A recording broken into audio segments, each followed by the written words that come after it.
Herc, let's do stock up, stock down. We promised people we would talk about the individual performances. Probably not an individual performance out there that was more heavily scrutinized, at least in this window, than that of Gio Reyna. So let's start there. Stock up or stock down for the young player? Man. So we're judging the window, right? Yeah. And what goes into the window aren't just the games, because the first game was not very good from Gio Reyna. The second game I thought was more positive given the circumstances. Certainly nothing to hang your hat on. I'm going to give him a stock up because what we wanted to see out of Gio Reyna, especially after the Berhalters and the Reyna scandal, was a change in attitude. And from all indications of what we heard in the camp, from leaders like Tim Ream, from guys like Matt Turner, important players on the team, there was a change in attitude. The chip had changed. So I will give him stock up by the most slimmest of margins. But one of the biggest knocks on Gio Reyna is that body language. And we talked about it last time out. Is that body language just how he is? Does he not look like he's trying enough, et cetera, et cetera? Here's one other. There are moments when players on his team don't make the correct pass or don't see him, hands go up. The attitude starts coming out. You're in no position right now to be that guy. You're in no position to feel entitled in any type of way. Your ceiling is high, the highest out of anybody. But with the U.S. men's national team, you've not done anything to warrant that type of attitude. There are few players in professional sports that can get away with that. Right now, you ain't him. So there needs to be a reality check for Gio Reyna, who has talent level beyond probably any player that you have in this pool. And he's shown it in the limited time in that second half where maybe he takes a touch inside and he's a little bit more selfish, which I love, to get his team going. He's one of those that can create something out of nothing. But those times that he's shown in this window were few and far between.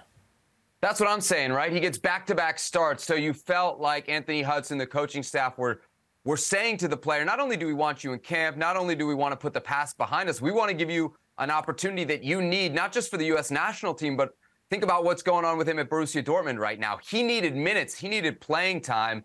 And for all that we talk about his talent, Hurt, outside of the shot today that goes off the post and maybe a flick here or a moment there, it's really hard to say that we saw anything, right? I mean, if you're setting the bar at, well, he came in and he behaved well.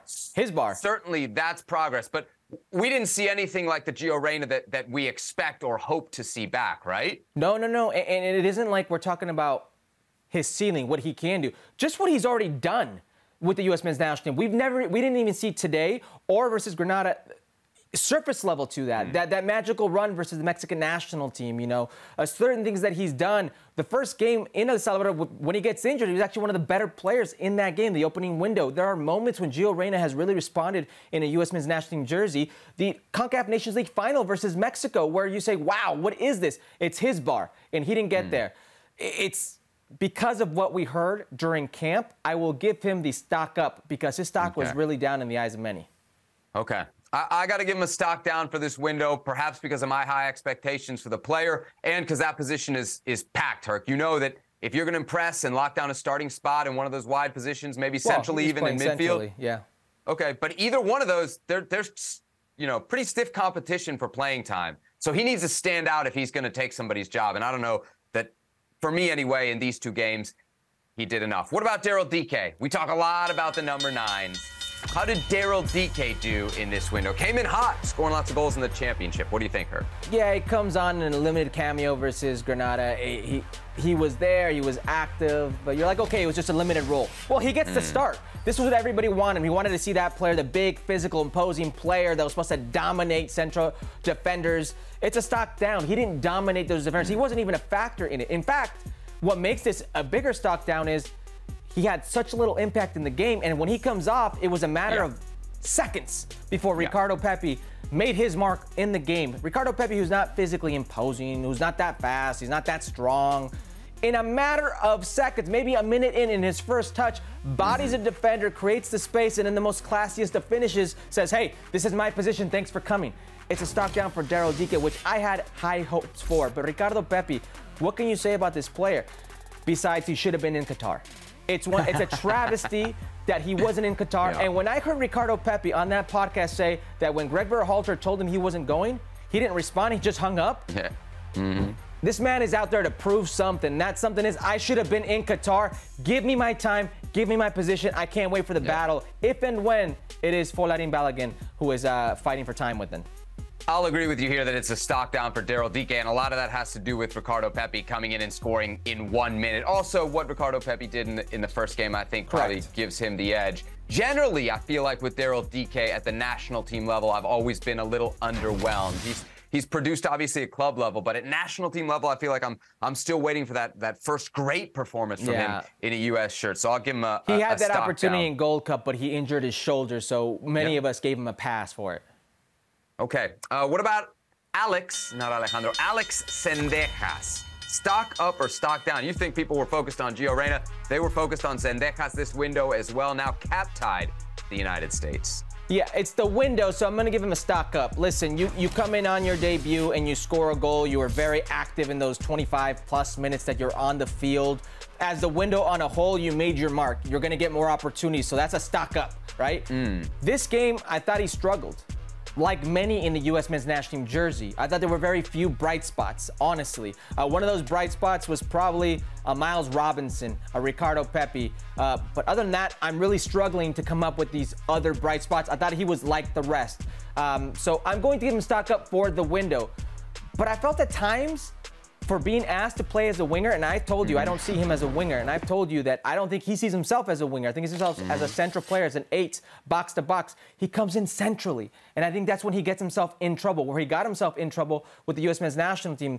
It didn't look so interchangeable, so fluid as the first game for Alejandro Zendejas, but overall, it's a stock up.